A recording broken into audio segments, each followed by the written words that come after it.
glove.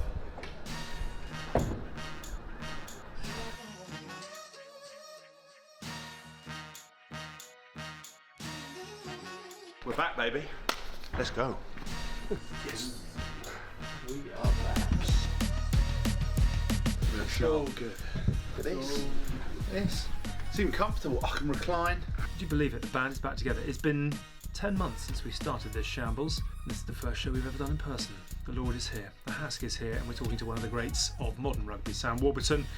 The Lions captain on the last two tours. The tingle is in the air as the Lions arrive in South Africa. We're going to get to all of that with Sam and also reflect on a quite extraordinary Premiership final. Well done, Joe Marler. Start the chopper. He's on his celebration tour. Swipe up to come and play. God, he's so professional, isn't he? That's why he gets paid The same. That's right, he gets paid the actual same. Lions time, therefore why not bring in the man who's captained the last two tours, 2013 and 2017, and irritatingly now looking probably more comfortable on TV than he did as one of the best back rowers of the last, whatever it is, 20, 30 years. Sam Warburton, how are you? Hi boys, yeah, good to see you. I'm very well, thanks. I want to talk about this year's Lions in a moment and get your views on that. I want to ask two questions just before we do that. The final act of I know you'll have told this story 1,000 times, but I want to hear it anyway.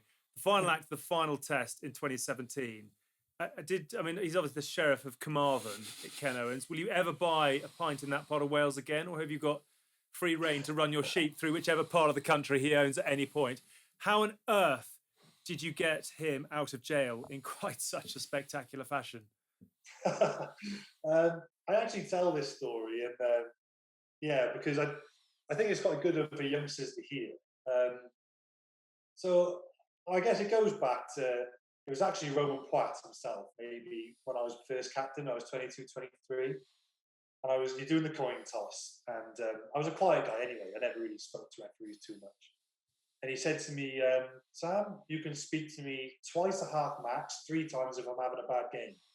Well, I laughed. I said, mate, that's fine. I said, that's exactly how I work. That's no problem at all. And I actually had a PE teacher who was a referee. So when I was in high school, I actually asked him for a law book. Because I really liked when Pat said that. I thought, yeah, I want to do that. Because I remember chatting to Nigel Owens where we trained with Wales. You know, I've spoken to Craig Joubert after games and functions. I said, surely if a captain's in your ear all the time, it's just going to drive you mad? Because the coach said to me once after a game, Richie McCaw, Kieran Reid, whoever it was, in that ref's ear all game. I think it really influenced the match. I remember thinking, respectfully, I completely disagree. Because when I speak to Nigel Owens, Craig Joubert, whatever, Wayne Barnes, these boys, they all say, no, absolutely. It just becomes white noise if you're constantly onto us. Like in any walk of life. You say go to second test, Sonny Bill Williams flies a shoulder into Anthony Watson's head. And the usual culprits of the vocal backs in our team are going nuts, telling me to get into the referee. I remember saying, leave him alone. It just come out that any shoulder to the head is straight red card. There was going to be at least a card. I don't need to waste a chip on this. Just leave him, give him some space. Because when you walk up to him, you've seen it a million times, referees just say, no, not talking to you. You just embarrass yourself. Just leave him, right? And it was on the big screen. There was 40,000 people at Wellington booing like crazy. And you saw it on this enormous screen, shoulder to the head. I thought, I'm not even going to speak to him. I'm just going to leave it. Lo and behold, red card comes out. Brilliant. Didn't annoy the referee. I trusted him. He knows I trusted him. That was great. So that's sort of how I would handle that situation. Go, say then, to the third test. In that second half, not much happened. I can't remember speaking to him at all. So the kickoff happened. And I turned around to jog back. You know the drill, Hask, you know, if you're a back row and it's not on your side of the field, you reload in case there's going to be a play to strike wide, you know, depending on their centre. So as soon as they shape up to go right, as Neil Jenkins would teach me, I'm turning, I'm reloading, you know, getting in position as soon as possible. Then I just hear uproar. So I turn around and then referee's got his arm up and I'm just thinking, first thing I think of is like, I can't believe this is going to happen to us. We're going to lose to New Zealand in a typical fashion. We've seen it, haven't we? So many times over the years against Ireland and had that, you know, conversion they retook. I thought, oh, they've got out of jail. We've let them get out of jail. So the first thing I said was, right, get onside. Because it's the sort of thing, just when you think you're giving away 3 points, they pull your pants down and they go quick tap and they're under the post, you know? So it's something Sean Edwards would always drill into me. Never accept a quick tap. Never, ever. So I was telling the boys to get onside. That was the first thing. And then I just heard the referee say, oh, me, your captain, please.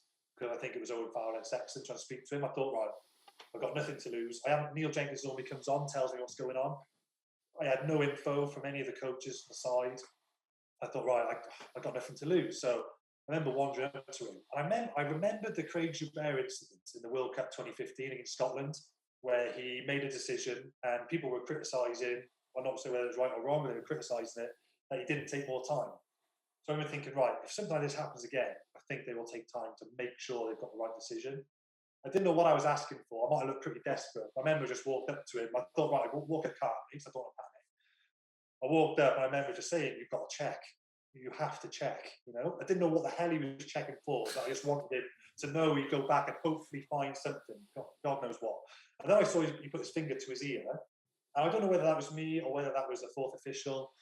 But then I knew then, right, there's nothing else I can do. When fourth officials or the TMOs are in dialogue with the referees, you can never interject ever. So I thought, right, that's it. I just got to let them make the decision. And afterwards, I remember I did something with the BBC and I said to Wayne Barnes, I was chatting with him, I said, I don't think I influenced that decision at all. I think it was the TMO. And he said, and it was really nice to hear, he said, oh no, trust me. He said, the referees talk and the way that you've been, in the manner that you've spoken to before, he would have listened to you because of the way you are. And that was really nice. I thought I didn't have an influence. I saw the headlines after like Warburton saves a series. And I remember thinking, I played all right, but I didn't play that well. I didn't know what they were talking about. And then I was reading into it. It was like that decision. I thought, what decision? I didn't think anything of it, you know? And I thought, oh, that referee decision. I guess the moral of the story is two things I tell young kids is, number one, less is more. So don't go constantly badgering onto referees. Less is more, because when you speak, it'll hold a heck of a lot more weight.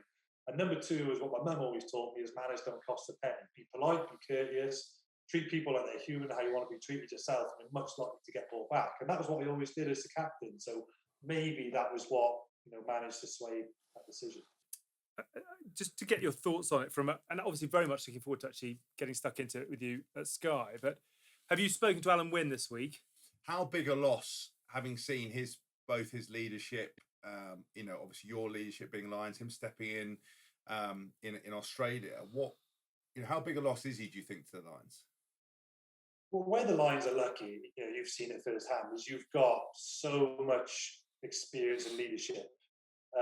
So of course it'll be a miss, but there are boys there who will be able to steer the ship. You know, like in any Lions, it would be worrying for us as four nations if we only had one captaincy candidate. Like, you know, out of the 700,000 people who play rugby on our four countries, if we only had one captain amongst us all, then we're in trouble. So there's guys who can do the job, but I think what the Lions will miss will be his composure, you know, his experience. You know what it's like.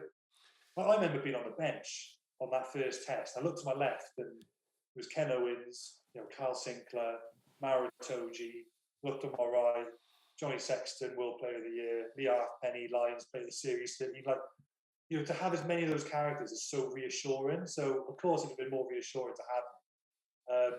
But it just gives someone else an opportunity now to become a legend, and they can take that chance. And I think the Conor Murray call is a great call. There's a lot more edge to Sam Warburton than we've ever seen in print or post-match or pre-match. And this pains me to say it, because like growing up, I remember my agent told me this one. He asked me when I was like 18, he said, oh, normally when I ask young players what they want to do, I can't even remember saying this. When I meet players who are 18, I always say to them, what do you want to do? What do you want to achieve? You know, what do you want rugby to give you? You know? He said they always reply like, oh, I want to break into the Ospreys or play semi-pro for a couple of years, maybe get 10 games to Ospreys next season or something, get a senior contract, you know. I can't remember saying this because I always tell young players this. And he asked me, he said, Sam, what do you want to do?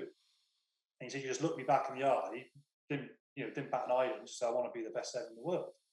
And he was like, all right, okay, right, we can try and do that. But that's what I wanted to do.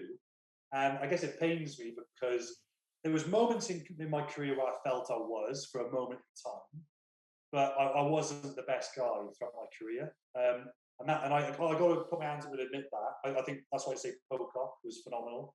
And he was the best seven that I played against, pure seven that I played against. And it's quite a tough thing when you've been like thinking, I want to be the best, And there's times you think, you know what, I think he was better than me. You've got to put your hand up. And it's the reason I didn't do athletics as a kid. Then we used to do athletics. I was quite good at athletics. You know, we used to go to national championships doing shot put, high jump, 200 meters and things. But I found it really hard being beaten point blank, black and white. He is faster. He is more powerful, or something, you know, a shot put, whatever. And that crushed me. Like, then I go and train, and like I just train like mad to try and get better. So I think, like, because I felt I didn't achieve that, or not as much as I wanted to. I didn't hit that peak as much as I wanted to. I felt in 2011 I hit it. That Six Nations, that World Cup, I was getting there a bit in 13, 17. I was close. You know, I was pretty good. But that was it. I wish I could have done it more regular, but I guess injuries and things like that take their toll. But I guess these are the snagging things you have. And I'm thinking, I wish I had one more World Cup to prove that I was. You know, like, I remember thinking, I'm coming back. I'm going to show all these sevens who's boss, you know. And after a while, I'm thinking, actually, I can't. And it's a really hard thing to admit you can't, and that somebody else is better, you know. But maybe that's just the professional athlete's mindset. Brilliant. Thanks, Sam. Top man. Look after yourself, and we'll see you on Saturday.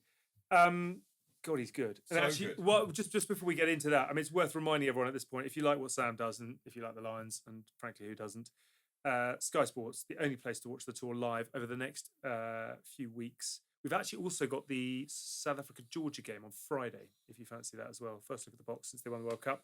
18 quid extra per month for non-Sky Sports customers. Head to sky.com/sports for more details. It's only live once. Don't miss it.